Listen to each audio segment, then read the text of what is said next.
Application forms for sharing accommodations must be completed 2 months in advance.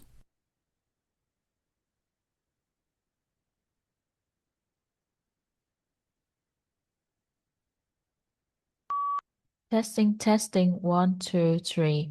Testing, testing, 1, 2, 3. Testing, testing, 1, 2, 3. Testing, testing, 1, 2, 3.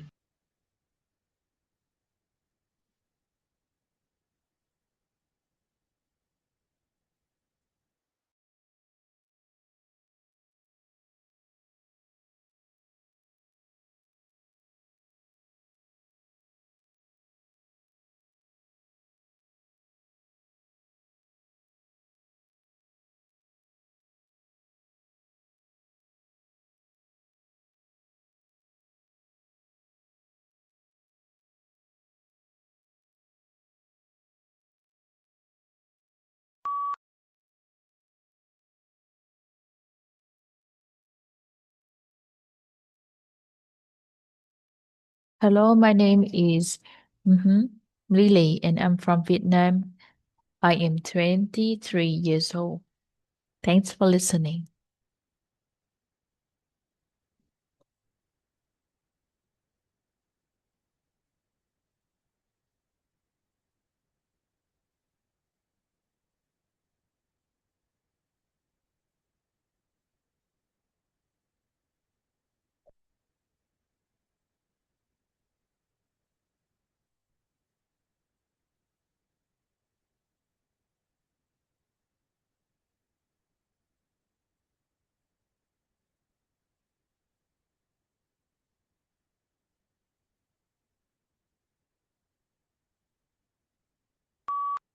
Most babies start developing their hearing while still in the womb, prompting some hopeful parents to play classical music to their pregnant bellies.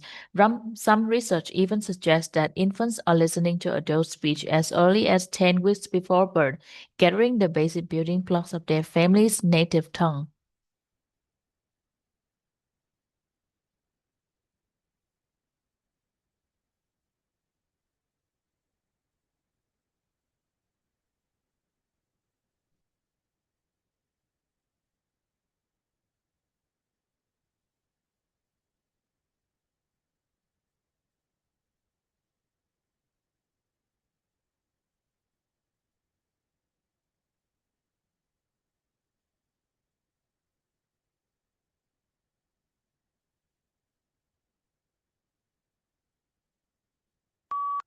Quite obviously, a significant rise in the number of people in a given area or country will affect the demand for a whole host of goods and services. Note that a change in the structure of population will increase the demand for some goods but reduce the demand for others.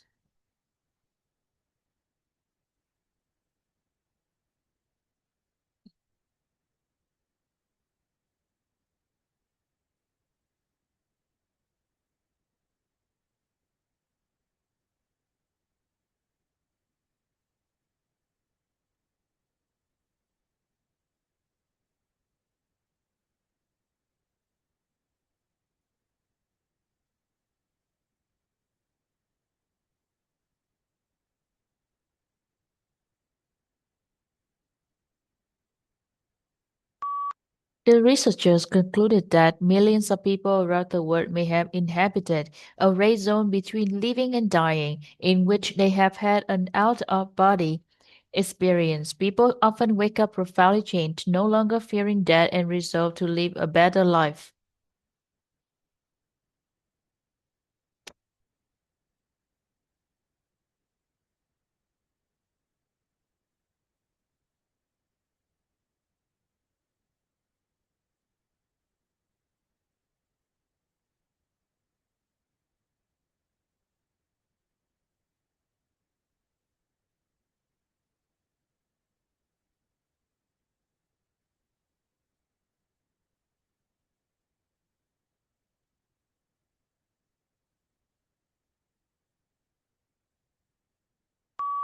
Early experiences with music play a role in human beings.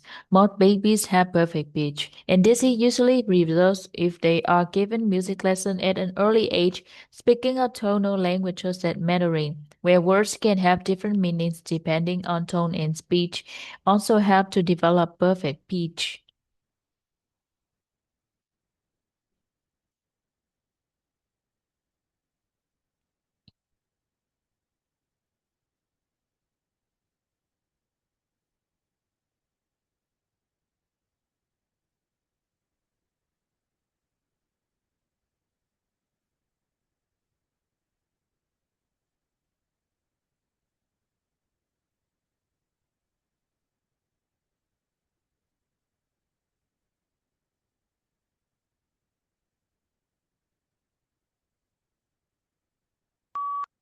There is a big difference between sadness and distress. Feeling a bit sad or angry is normal in your day-to-day life and can be triggered by a range of different things. However, if you are feeling increasingly angry, frustrated, helpless, and confused, then you may be suffering from something which requires a professional to step in.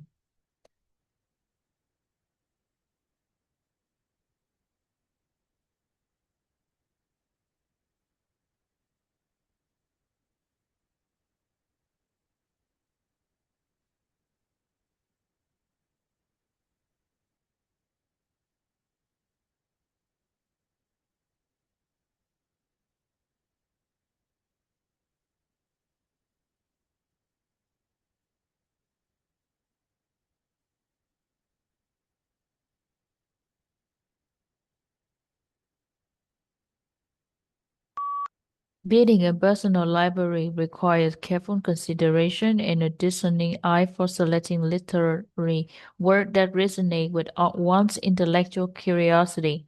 Beyond being a physical manifestation of one's intellectual journey, personal libraries serve a central area for intellectual stimulation and contemplation.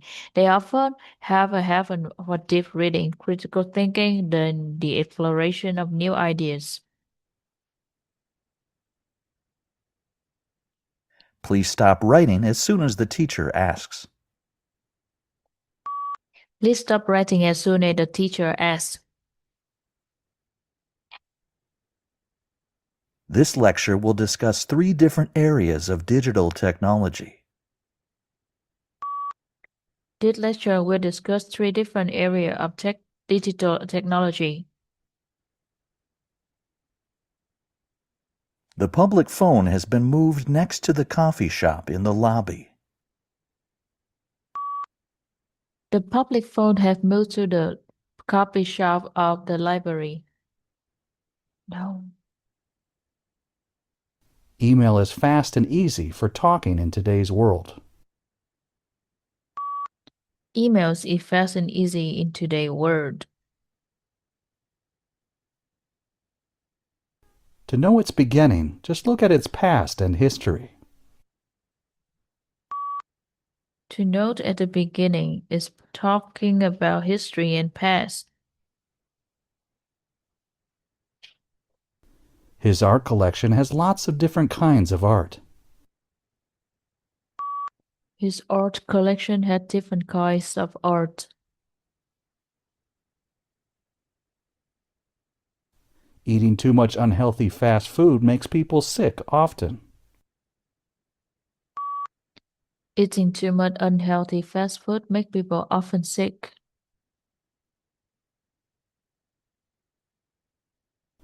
Our professor will host a business development conference next week. Our professor will hold a business conference next week. Submit your portfolio to the Internal Review Office by Tuesday at the latest. Submit your portfolio to the office by Tuesday is the latest. It is strongly advised that you purchase some medical insurance for yourself when studying abroad. It's strongly advised that you should purchase your insurance when you study abroad.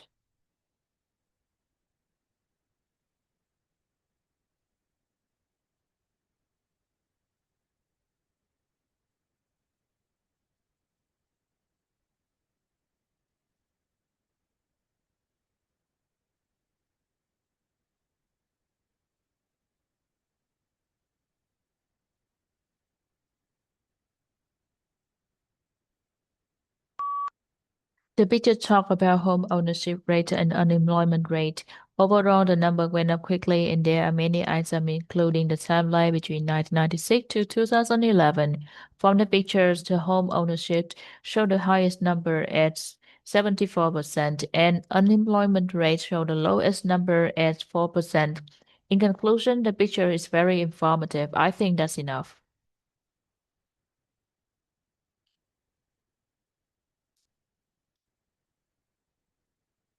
Oh my gosh, the font size so small. I would choose current housing costs, food, and non-alcoholic beverage and transport, and that's it.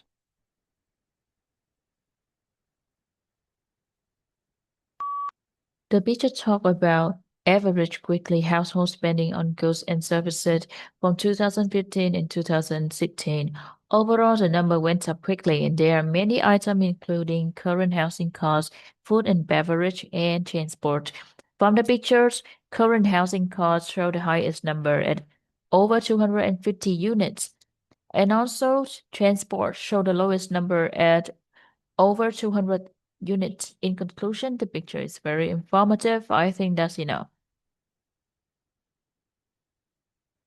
Arabic, French, Spanish, Hindi, English, Mandarin, and other languages. Global language distribution by number of speakers.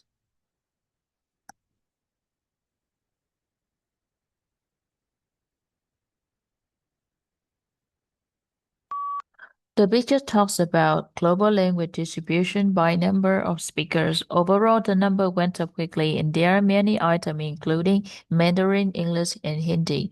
From the pictures, other languages show the highest number at 30%, and also Arabic showed the lowest number at 6%. In conclusion, the picture is very informative. I think that's enough.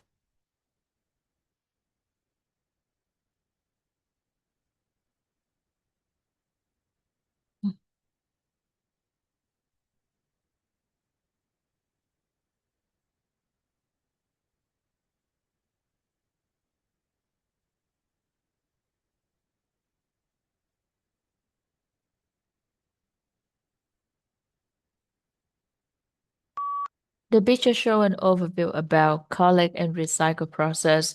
According to the picture, the main subject of the picture includes sort and spread, mold and manufacturers in the first step. In addition, the background of the picture shows assemble and ship the product in the middle of the step.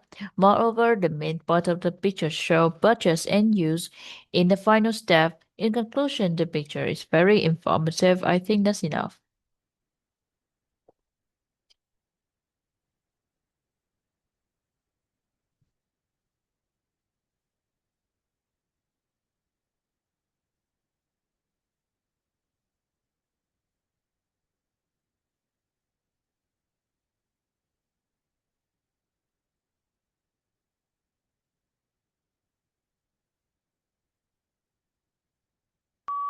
The picture shows an overview about a doctor exam. According to the picture, the main subject of the picture includes the doctor on the left side checking the man. In addition, the background of the picture shows the man in the middle listening to the doctor. Moreover, the main part of the picture shows a female nurse on the left side. In conclusion, the picture is very informative. I think that's enough.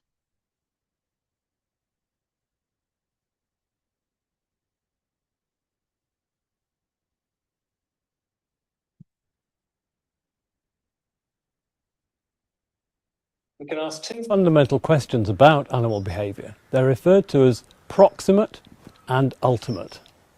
Proximate questions are those concerned with the mechanisms that bring about behaviour. Ultimate questions are those concerned with the evolution of behaviour. We can divide the proximate and ultimate questions into two sub-questions.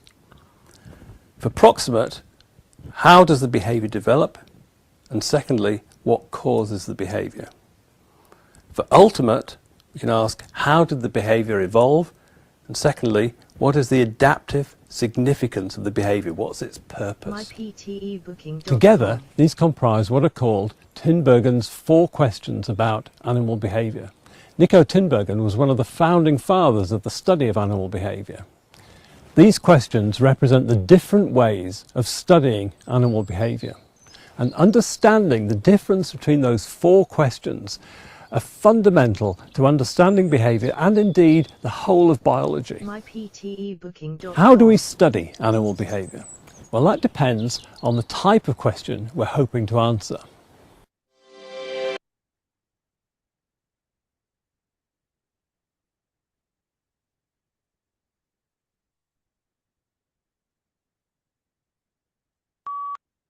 The lecture talk about animal behavior. According to the lecture, he mentioned the important details of 2 sub-questions about how to develop behavior and how to code the behavior. In addition, he highlights the significant factor of some purpose and a founding father in animal behavior. In conclusion, the lecture is quite informative, showing the relationship between the understanding in animal behavior with biology and how do we study animal behavior, which give great impact on the mechanism and evolution in animal behavior.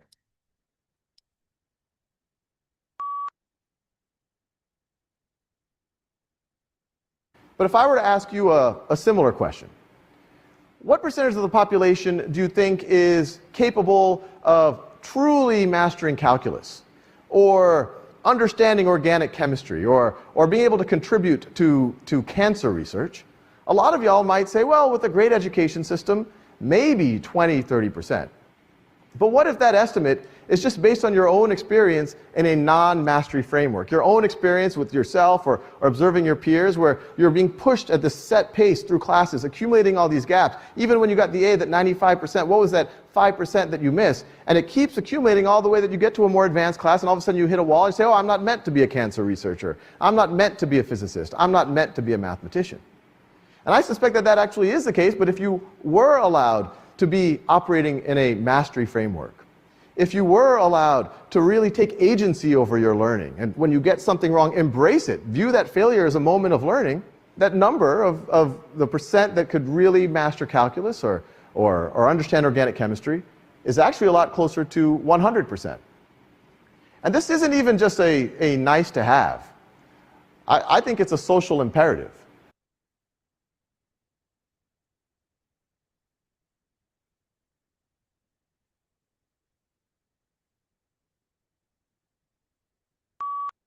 The lectures talk about a similar understanding in population truly understand organic chemistry.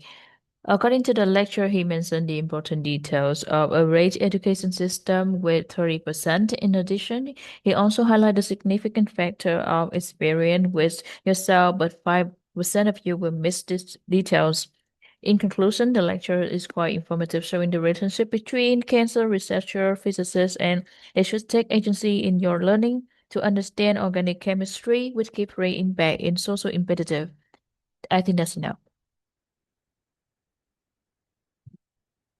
What is the opposite meaning of objective? I don't know. How many sides does a hexagon have?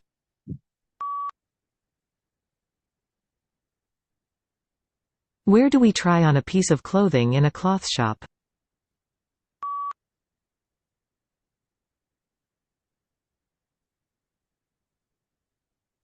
Does mathematics or linguistics cover the study of the relations between numbers?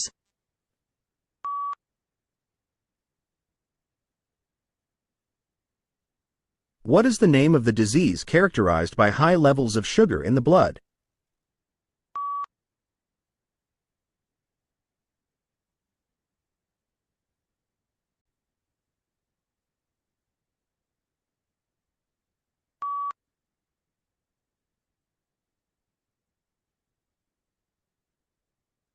Three students are discussing their project meeting place on campus. I think we should meet in a conference room in the university library. We can conveniently borrow books we need right there while we work. It's a quiet space with plenty of resources, and we won't have to carry heavy books around later. Plus, The library has those small study rooms we can book if we need complete privacy. I'm not so sure about that idea. The library is always so crowded during this time of day. There would be too many people studying and chatting outside the rooms, and it would be very noisy even inside the conference areas. Last time I tried to study there, I could hardly concentrate with all the distractions. Maybe we should consider someplace else that's actually quiet. I have a compromise. We can go to the library first to borrow all the books we need for our research. Then, we can move to a coffee shop to sit down and assign tasks to each other properly. If we run into any issues later or can't meet in person, we can always continue our discussion online. This way we get the resources we need and a comfortable space to talk. That's actually a smart plan. Which coffee shop were you thinking about? There are several near campus, but most tend to be quite busy in the afternoons. I remember the one near the south gate has good space, but it's always packed with students. Maybe we should look for someplace less popular? I like the idea, but I have to go back home around 4 p.m. to receive a package that's being delivered. I don't want to miss it, since it's something important for the project. I can join you guys after that, though it might make me a little late for the meeting. Would it be okay if I catch up with you both later? That should be fine. Just remember to call us when you go out of home so we know when to expect you. We can start without you and fill you in when you arrive. If anything urgent comes up, we can always hop on a quick online call to keep you in the loop. Sounds good. Now back to picking a coffee shop. I've been to almost all of them around here, and most do have too many people during this time. What about that new place called Honeycup? It's a bit farther from campus, but I heard they have amazing pastries and plenty of seating. I've passed by Honeycup a few times. It does look cozy, and they have those big booths at the back. More importantly, it usually has fewer people compared to chains like Starbucks. Plus, who can say no to sweet treats while working, right? Great, then it's settled. We'll meet at the library at 3 p.m., get our books, then walk over to Honeycup to assign tasks and discuss the project outline. Don't forget to call us when you're on your way.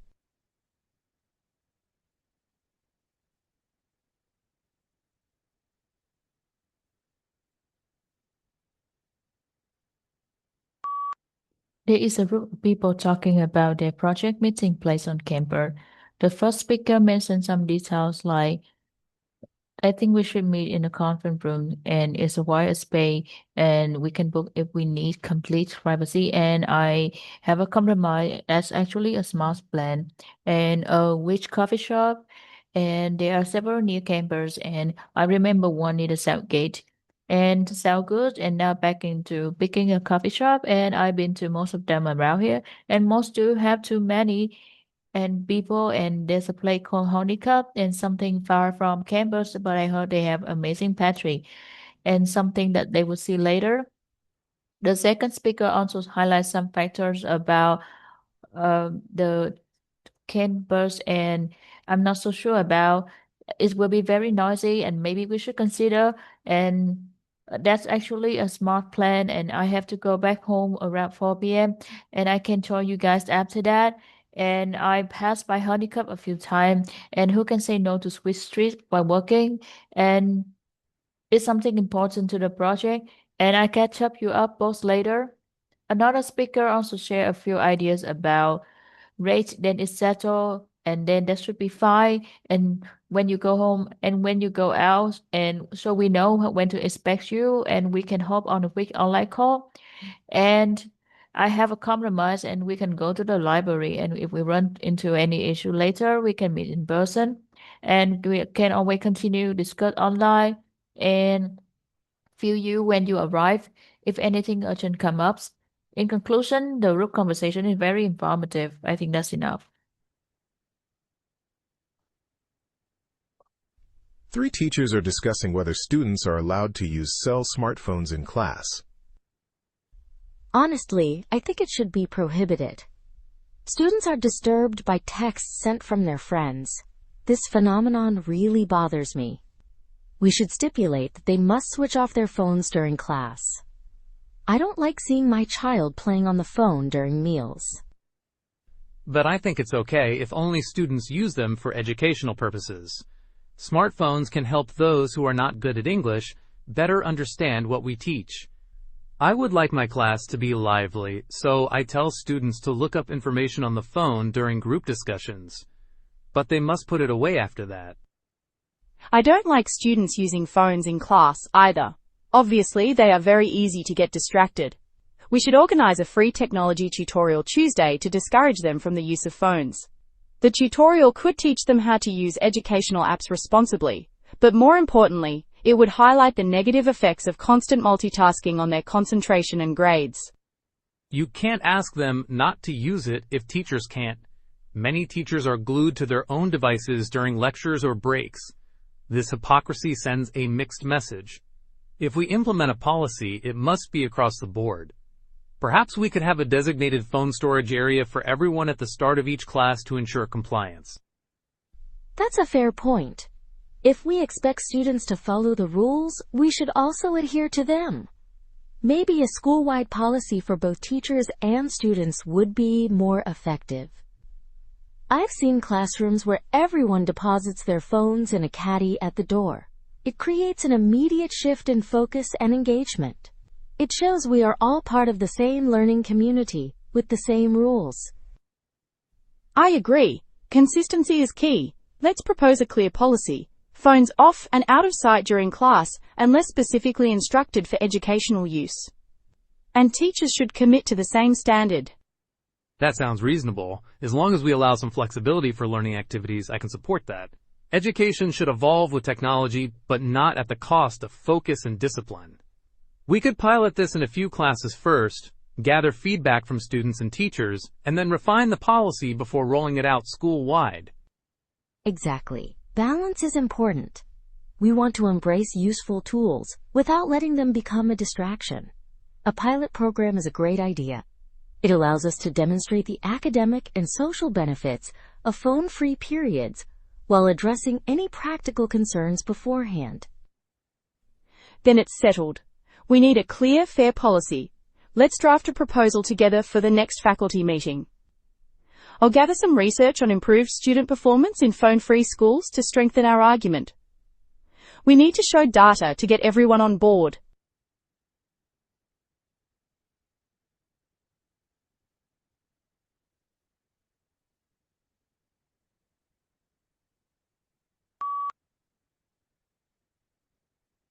There is a group of people talking about smartphone in the class.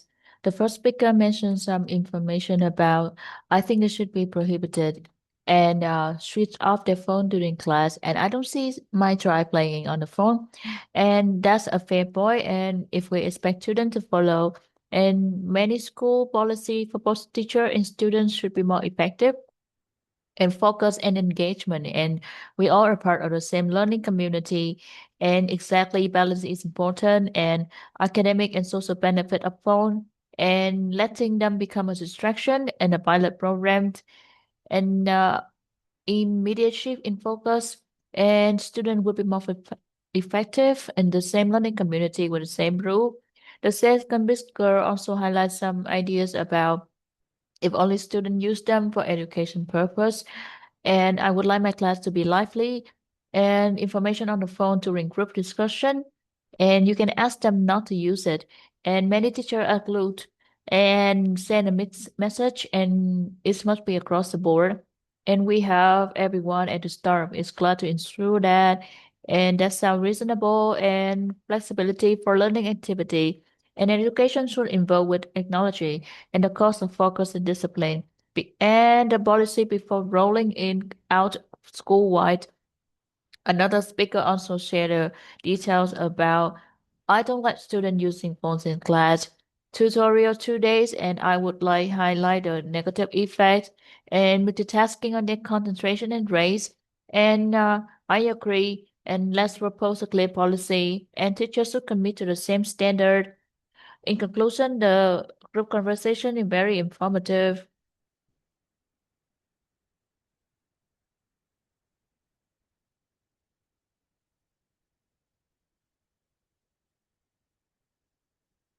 Your tutor is looking for volunteers to help prepare for the school open week.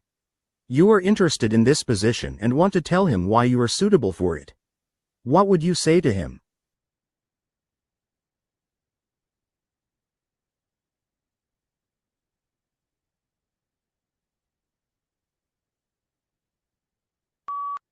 Hello, my name is Lily and I'm happy to talk to you. I'm here to talk regarding my tutor is looking for a volunteer to help prepare for the school open week. I am interested in this position and I want to tell him why I'm suitable for this one. Thank you very much for your time and for your support. Please call me back as soon as possible.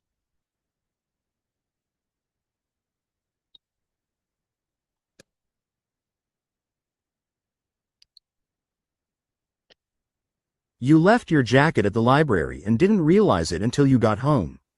You need to send a message to the library staff, asking if they can keep it before you go back tomorrow. What would you say?